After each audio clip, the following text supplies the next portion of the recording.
Il y a 13 millions de chrétiens en Orient. On les trouve principalement en Égypte, au Liban, en Syrie et en Irak. Leur proportion ne cesse de diminuer. En Irak, ils sont passés de 1 million à 300 000 en 10 ans. En cause, les persécutions répétées et surtout l'arrivée de l'État islamique.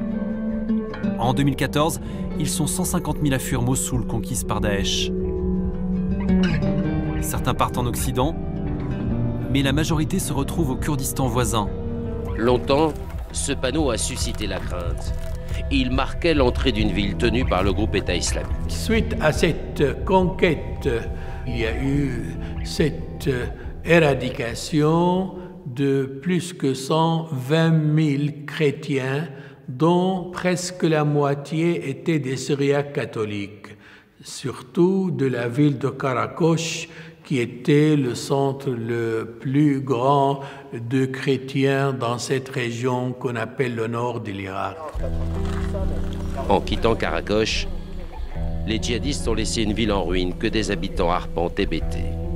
Karakosh, en grand nombre, ce sont des citoyens de la confession chrétienne syriaque catholique, étaient obligés à quitter en Kurdistan. Et après du Kurdistan, donc l'État français et d'autres pays européens, ils ont accueilli par des couloirs humanitaires un grand nombre de Syriaques, et ces pays européens, surtout la France encore, ne cessent de faire venir des Syriaques catholiques pour qu'ils puissent avoir une vie stable. Si on peut parler des espèces disons, en voie de disparition, il faut penser à ces chrétiens du Proche-Orient. Malheureusement, il faut le reconnaître, si ce n'est pas la moitié, au moins 45% de notre Église est déjà dans la diaspora. Ça, c'est mon neveu, mon frère.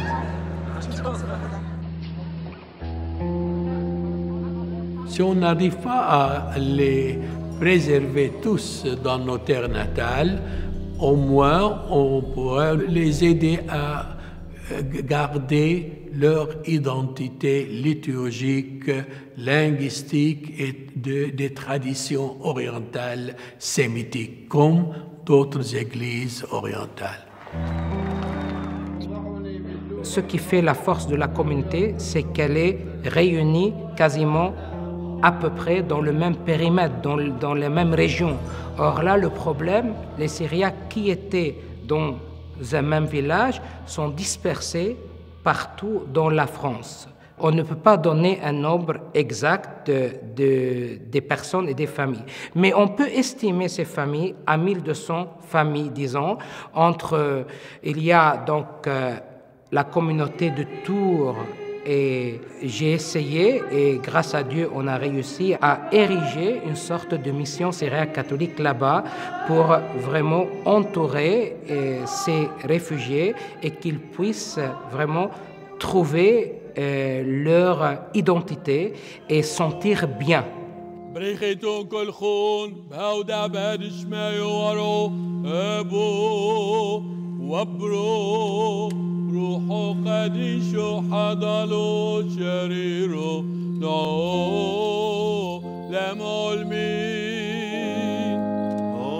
Chères sœurs, chers frères en Jésus notre Seigneur, c'est une grande joie pour nous tous de nous rassembler dans cette église de Saint-Jacques et célébrer le rite de l'élévation du Père Élie au rang de chorévêque selon le rite syriaque d'Antioche.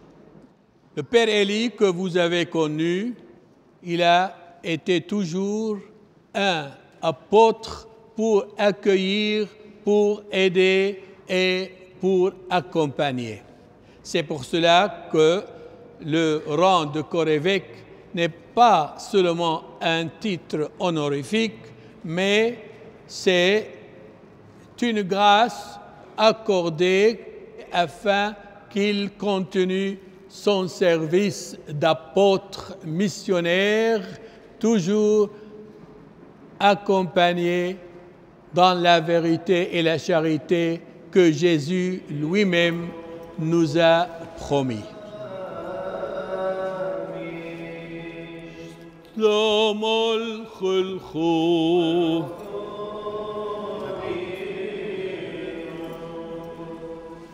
طيبوثي ضالوه هوي قريو ومقربو من تكسوت قاشيشي الدرجو تخوري في سقوفه.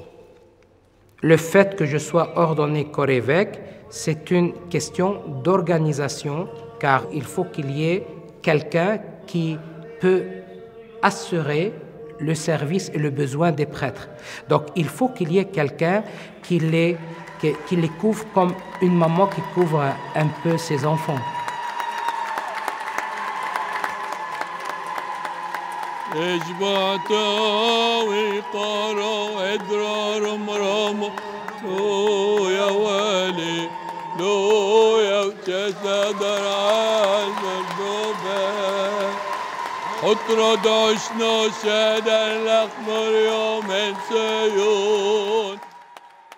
L'église, ce n'est pas seulement un local pour prière, c'est un local comme une maison. En arabe, on a vraiment le dit, c'est maison de Dieu, c'est notre maison. C'est une famille, c'est une relation sociale très importante pour les familles. Et voilà, quand on a commencé vraiment à avoir une vraie église, on peut dire ça, et il y a beaucoup de familles qui sont vraiment choisies de venir à Tours. Ici, vous allez demander à quelqu'un, pourquoi vous avez choisi Tours? Parce qu'il y a une église.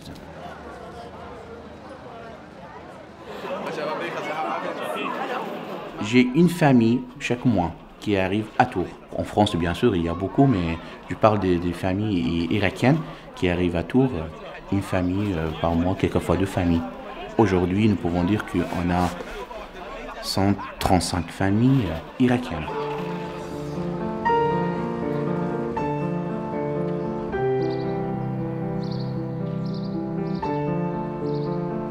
Pour vous, les étudiants, au niveau des études, c'est quoi le mal? Pour éviter de faire le mal, qu'est-ce qu'on doit faire? Il faut pardonner. Il faut pardonner qui? Des adultes. Des adultes, voilà. L'Esprit Saint, quand exactement il est descendu? Voilà, quand il est sorti de l'eau. Très bien. J'insiste toujours pour garder la tradition. Ça n'empêche pas d'intégrer très bien avec les Français, mais garder, parce que nous sommes Irakiens, ça c'est vrai. Nous sommes Irakiens, mais ça n'empêche pas d'être là avec les Français. Il faut montrer l'autre visage du chrétien d'Orient. Madeleine, ça c'est quoi?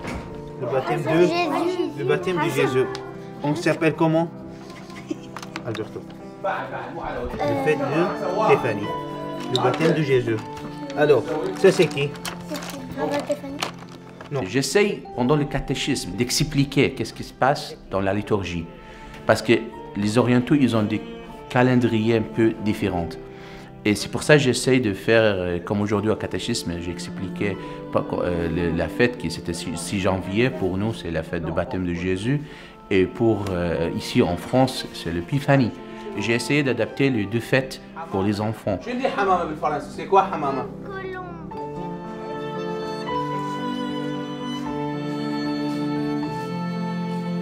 C'est pas grand-chose, le différent.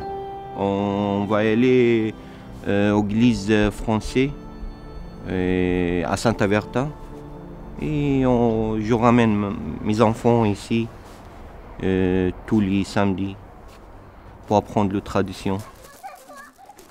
Pour mes enfants, il faut comprendre qu'est-ce que je fais avant avec l'église pour apprendre. Nous sommes très attachés à la tradition de notre Église et nous sommes très pratiquants, comme c'était le cas en Irak.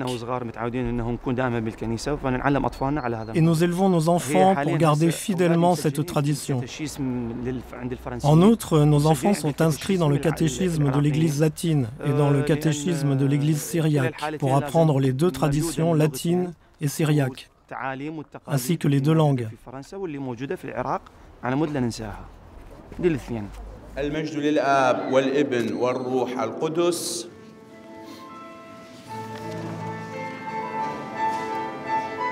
Je ne peux pas dire que toutes les familles sont les mêmes difficultés. Il y a des difficultés des personnes âgées, il y a des difficultés des jeunes, il y a des difficultés des femmes, il y a des difficultés des enfants. Et c'est pour ça que j'ai dit il n'y a pas une difficulté, c'est les difficultés. Et moi je trouve que c'est pour les parents qui sont plus que 60 ans, c'est toujours problème de la langue. Et ça reste toujours voilà, une barrière, on peut dire ça, un grand espace.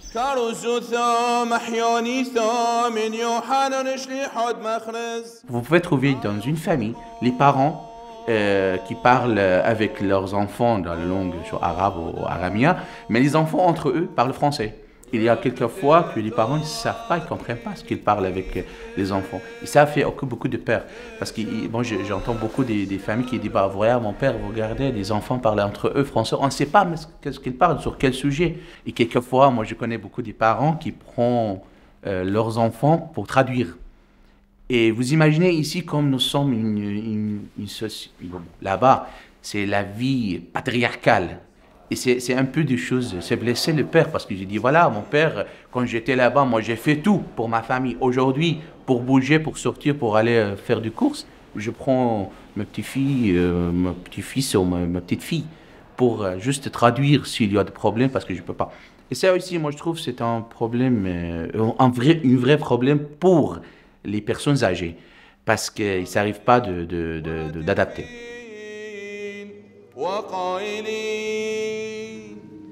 On a beaucoup de familles ici qui assistent deux messes. Les parents, ils disent, bon, mon père, la messe du matin, c'est pour les enfants qui parlent français, et la messe d'après-midi, c'est pour nous qui ne parlent pas français. Voilà. Il faut savoir, ou il faut apprendre l'expérience des églises qui sont là depuis longtemps. Est-ce que les enfants qui grandissent ici, ils vont avoir ce sentiment que nous sommes... Voilà, peut-être ils vont rappeler, nous sommes d'origine d'Irak. Après, non, c'est pas ça. Parce que les chrétiens d'Orient, les racines chez les chrétiens d'Orient, c'est plus profond que ça. C'est plus profond. Il faut vraiment garder la mentalité. Et les enfants aussi, aujourd'hui, ils n'ont pas cette mentalité. Pour moi, la racine, c'est pas seulement la langue. C'est pas seulement le rite. C'est pas seulement le pratique de la foi. La racine, c'est plus profond que ça. C'est-à-dire la mentalité. Et ça, n'arrivons pas vraiment de le faire. Il faut essayer. Moi, je trouve que c'est la responsabilité de l'Église, ça c'est vrai, mais il faut aussi trouver d'autres façons pour que vraiment tous les fidèles aient cette capacité.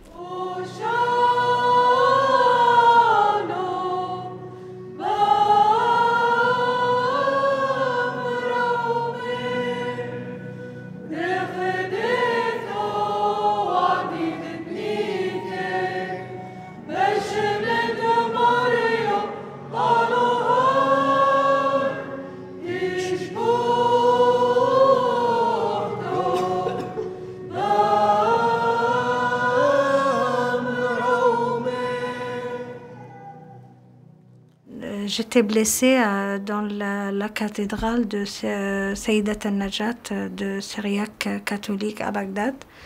La France me proposait de venir avec certains blessés pour se soigner ici.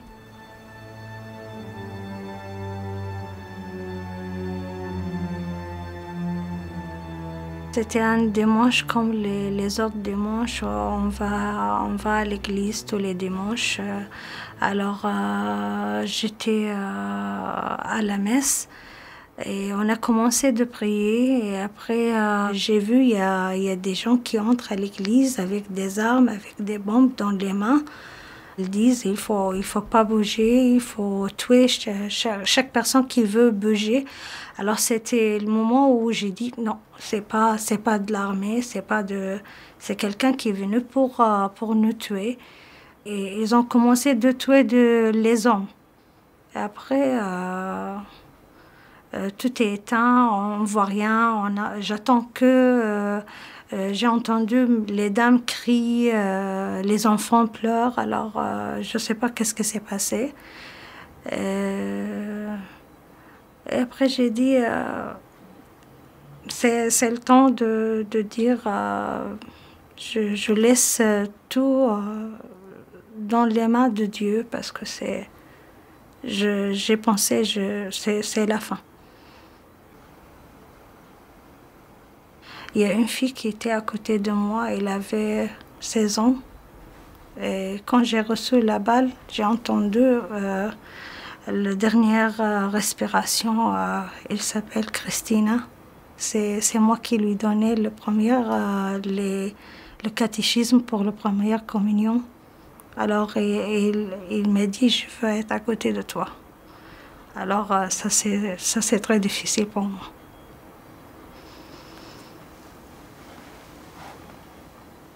Quand je suis arrivée, c'était un peu difficile au début parce que je ne parle pas le français.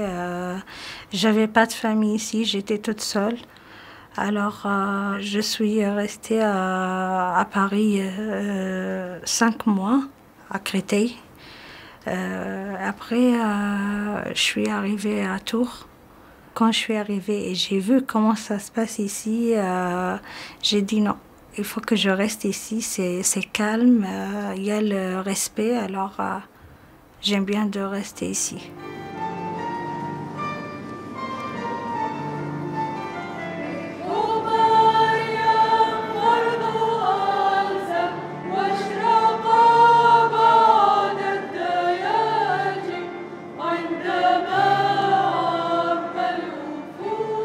Quand je chante, je sentis que je chante avec les anges à l'église. Les anges, c'est mes amis, les martyrs, les saints, qui étaient avec moi à la cathédrale à Bagdad.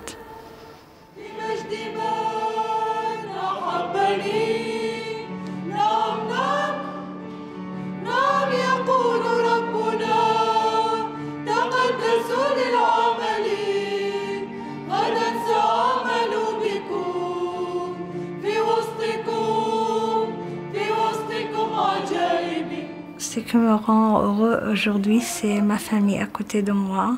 Et en plus, j'ai une église syriaque. J'ai une vie calme.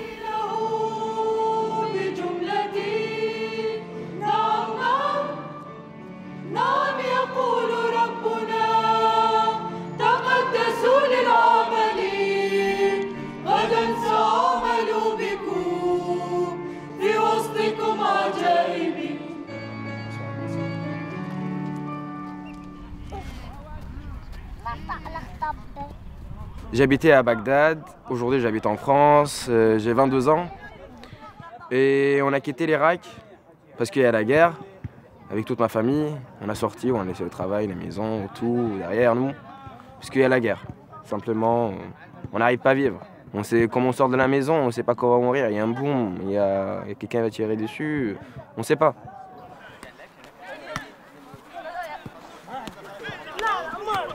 Je suis arrivé en France il y a à peu près 4 ans.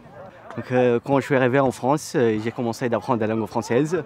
Et maintenant, je parle à peu près bien français. Je parle bien français, surtout avec un petit peu avec l'accent. Et parfois un petit peu avec des fautes de grammaire, mais ça va mieux pour l'instant.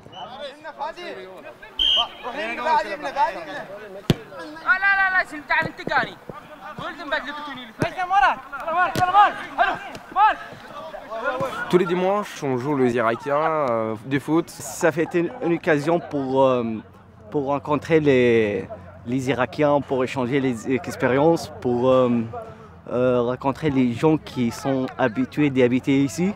C'est pas tous les joueurs sont chrétiens, il y en a des musulmans. On joue ensemble, on est comme des frères.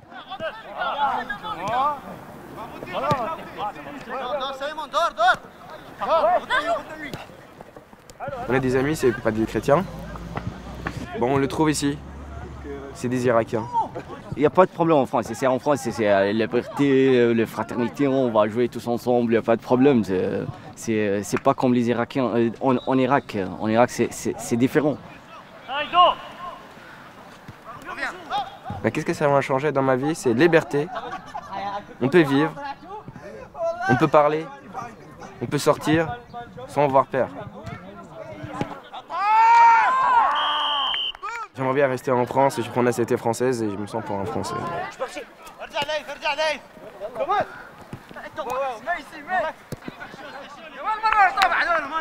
Je suis heureux, mais je pense que j'ai de la famille aussi en Irak.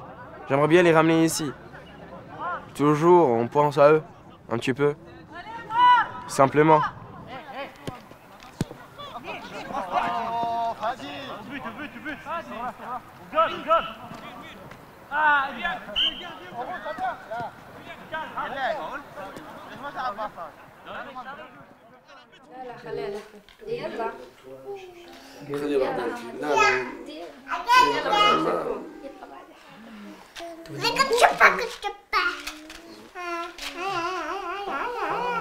Très bon ça, très bon.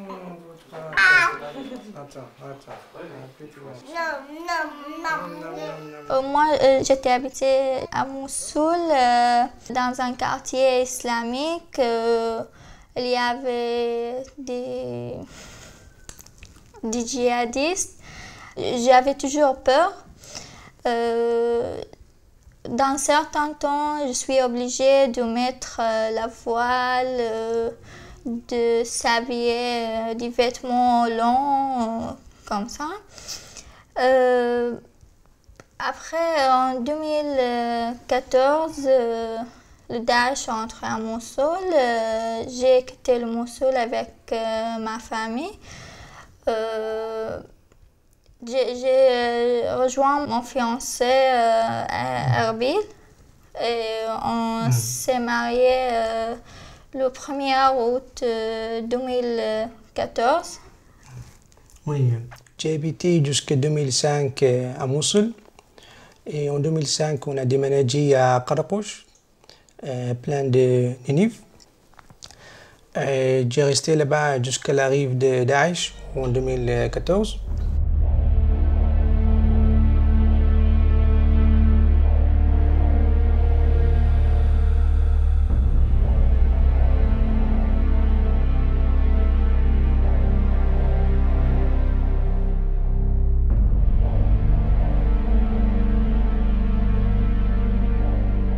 On a quitté l'Irak pour aller au premier temps en Jordanie. Donc on a installé là-bas, on a resté là-bas pendant 12 ans pour faire les démarches pour obtenir un visa pour devenir un réfugié en France.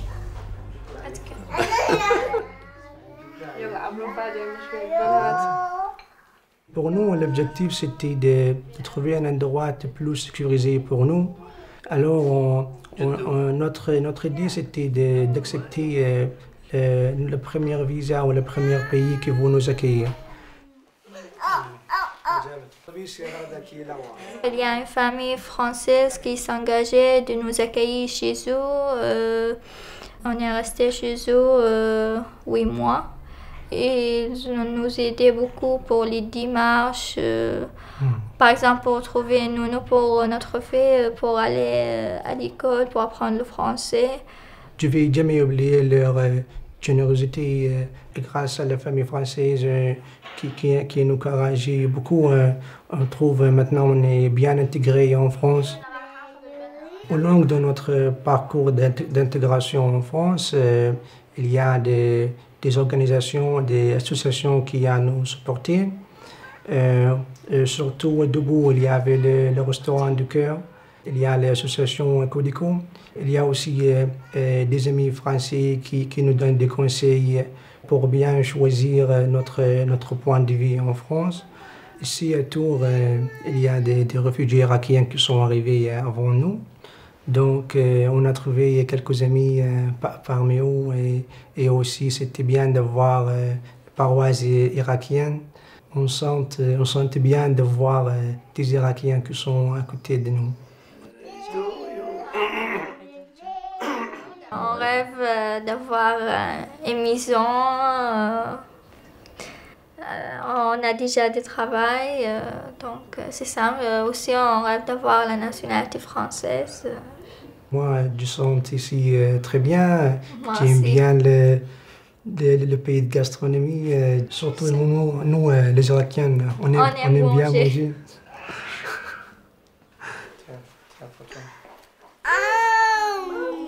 لا أنا فرحان لأنه أشعر بالاطمئنان ولي خاصة اطمئنان إلى عائلتي وإلى أفراد الأسرة. Je suis content d'être en France avec ma famille.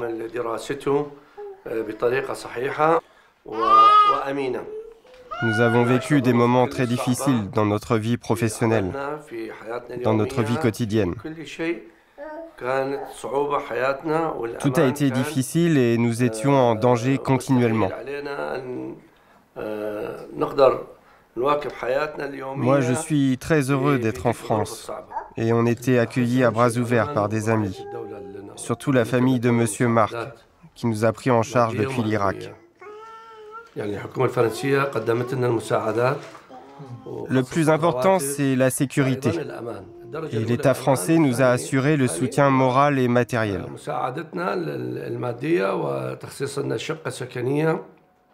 Le gouvernement français nous a apporté les aides et nous a alloué une pension.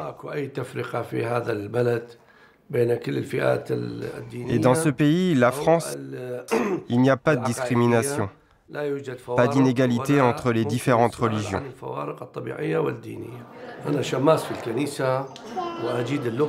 Je suis sous-diacre dans l'église et je maîtrise la langue syriaque, ainsi que les mélodies et les chants syriaques, et le service de la liturgie de la messe.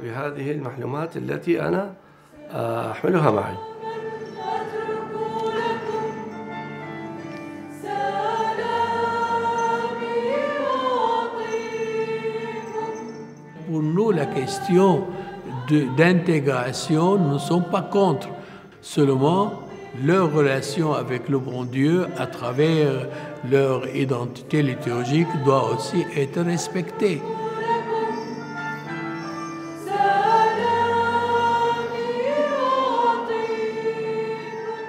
Il faut éviter l'assimilation.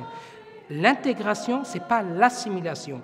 Intégrer, c'est vivre dans la diversité, mais l'assimilation, c'est oublier ses origines, car comme on dit, l'Église, ce n'est pas une église de pierre, c'est l'église des hommes, des êtres humains qui sont éclairés par l'enseignement de l'amour, de l'Évangile, de la vérité.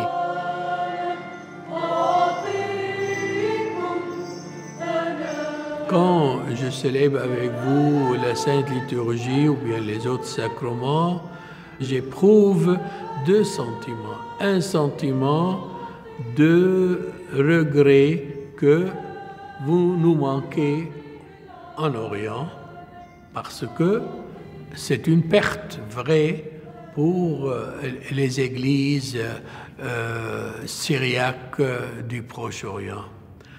L'autre sentiment, c'est de les féliciter d'être en France, dans un pays qui leur donne, disons, la dignité humaine dans la liberté et leur assure leurs droits civils et religieux.